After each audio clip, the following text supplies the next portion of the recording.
Okay, so let's start with something, really familiar. Think about your daily routine. Especially the foods you rely on. Right. You pour milk on your cereal.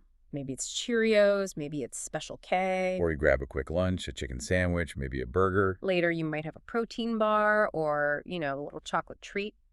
And when you look at those items, you see the brands you know. Instantly.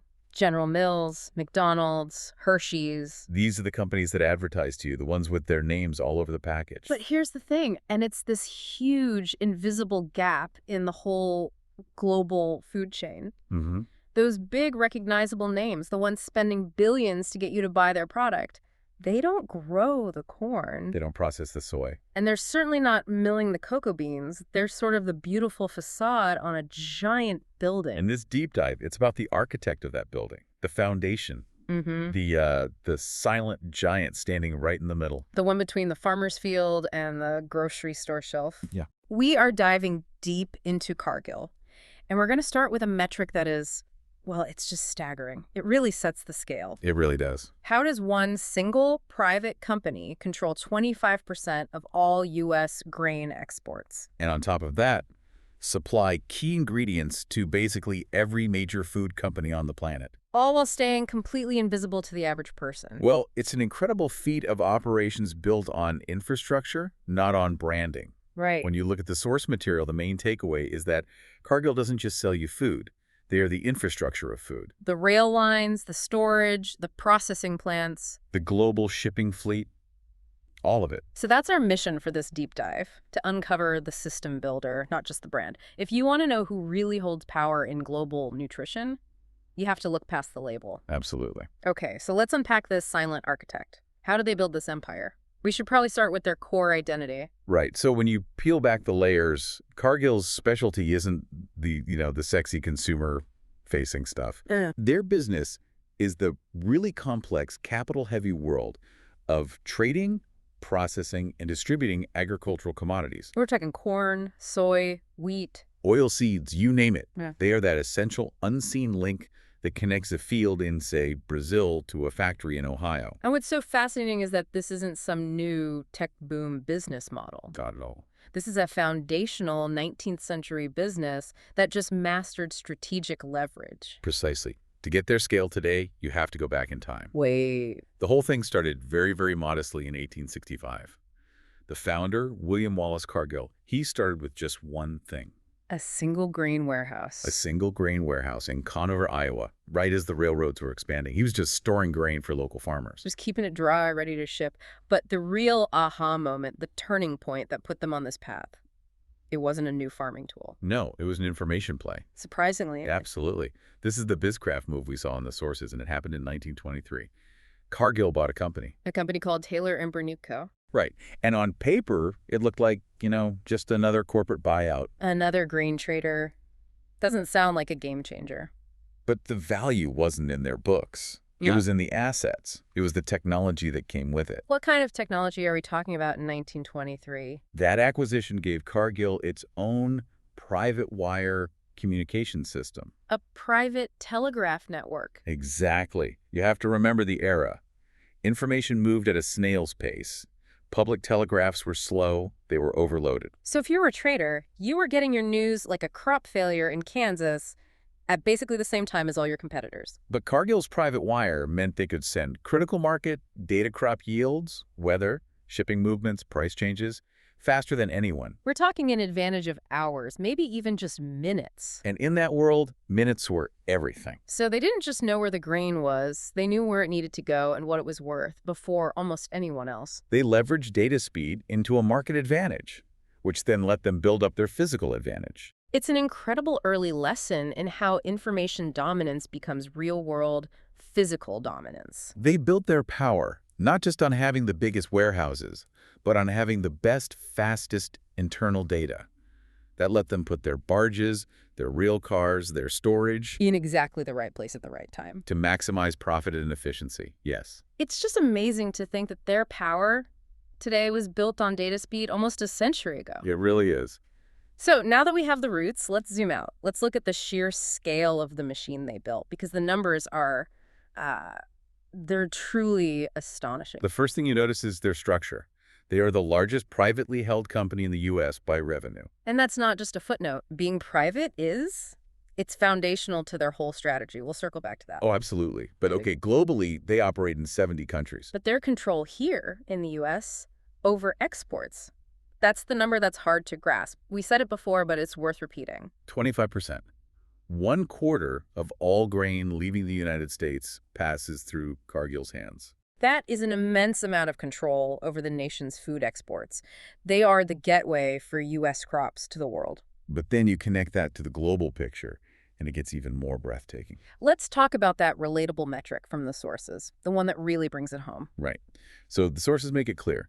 Cargill manages enough agricultural flow through trading, processing, shipping to touch roughly 1/3 of the global food supply 1/3. at some point in its journey. So if you're eating a bowl of rice in Asia, using cooking oil in Europe, or having that burger right here, There is a very good chance it passed through a Cargill plant or a Cargill ship or a Cargill processing center.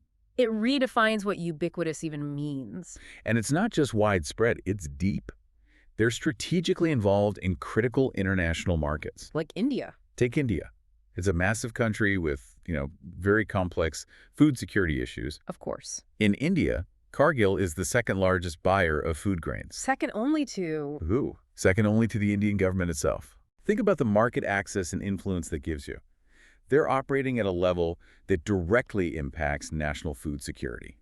They're like this huge external buffer for the country's food supply. which gives them incredible leverage. It also raises questions about political risk, right?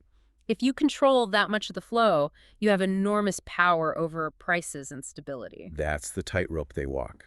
Their business is so essential for stabilizing global food supplies that governments often need them as partners, despite their size. They keep the flow going no matter what. So if they're this massive, this dominant, how do they keep it that way? How do they stop competitors from chipping away at their share? Well, that brings us to the infrastructure moat. Okay, what's the secret to this business craft? It's a synergy of two things, really. Unmatched physical assets and a strategic use of capital that's only possible because they're private. They've built a moat that's just too expensive for anyone else to cross. Let's start with the physical part. They own the middle of the supply chain. And we're talking about the really, really expensive infrastructure, the stuff that doesn't move. Exactly. The giant grain elevators where crops are stored after harvest. The barges, the rail networks, the ocean-going ships, and crucially, the processing plants. The ones that turn wheat into flour or corn into sweeteners. Yes. So they control that essential bridge. If a farmer wants to sell to, say, Kellogg's, both of them almost have to use Cargill somewhere in the middle. For storage or transport or processing, you're paying a toll to cross their bridge. You are.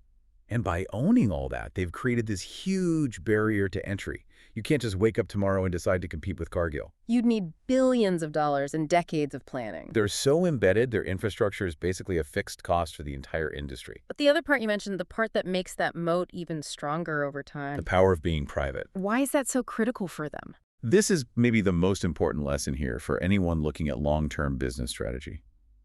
As a private company, Cargill doesn't have the relentless pressure of quarterly earnings reports, They don't have to worry about the stock price every 90 days. which gives them a level of freedom their public rivals, like ADM, just can't dream of. They operate on a completely different timeline. A totally different timeline. Yeah. The sources say this privacy allows them to reinvest a huge 80% of their profits right back into the business, 80%. year after year. Okay, let's contrast that. A public company under pressure might take its profits and do a stock buyback or boost dividends. Right, things to satisfy shareholders and boost the stock price this quarter. They're running a sprint. They're running a sprint. Cargill is running an ultramarathon.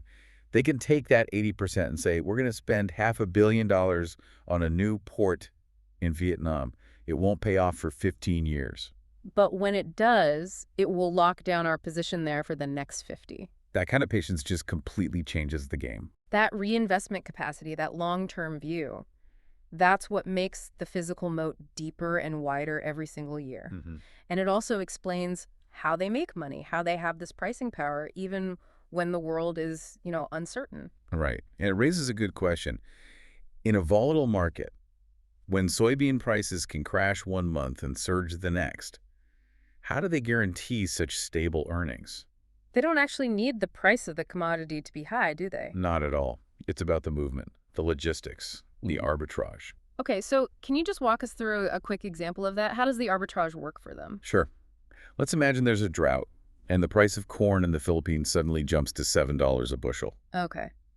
But at the same time, Brazil has a massive harvest, and corn there is only $5 a bushel. So that's a $2 price difference right there. Exactly. Cargill, with its modern-day private wire, its information systems, they know about the shortage in the Philippines before most local traders. Mm-hmm. And they have huge amounts of that $5 corn stored in their Brazilian elevators. And they own the ships to move it. They own the ships. So they buy the corn at $5, load it onto their own fleet, ship it across the Pacific, and sell it in the Philippines for, say, $6.50. And they capture that $1.50 spread. They capture the spread. And because they own the whole chain storage, shipping, finance, their costs are low, and that margin is protected, they profited not because they grew corn, but because they saw a need, controlled the logistics, and capitalized on the volatility. So when a crisis happens in one place, they're perfectly positioned to move their huge reserves from somewhere else to fill the gap. And they make a margin on the move. They are experts at profiting from instability, rather than being a victim of it. The ultimate essential middleman. That's the synthesis right there. Yeah. Mastery through being essential, not through being visible. So as we wrap this deep dive up, what does this all mean? We started with the brands on our cereal boxes. We're ending with the invisible infrastructure behind them. I think the core lesson from all this, and it's vital for understanding business today, is that dominance doesn't require being the famous brand everyone loves. It comes from being the critical, unavoidable infrastructure that those famous brands depend on. General Mills, McDonald's, PepsiCo, Mm-hmm. they literally cannot operate without using Cargill's elevators or ships or processing plants. You are the physics of their supply chain. You are the physics. That's the real power. It's not about fighting for shelf space. It's about controlling the fundamental mechanics of global trade. And so, as we close this out, we'll leave you with a final thought to chew on. If Cargill is the unseen architect of global nutrition, Think about the other giant supply chains you rely on every day. Energy grids, cloud computing, the rare earth minerals inside your phone. what other global systems are dominated by these seemingly invisible companies, the ones that are essential for all the recognizable brands we use? It's often the least advertised parts of the system that hold the most power. Something to think about next time you pour a glass of milk.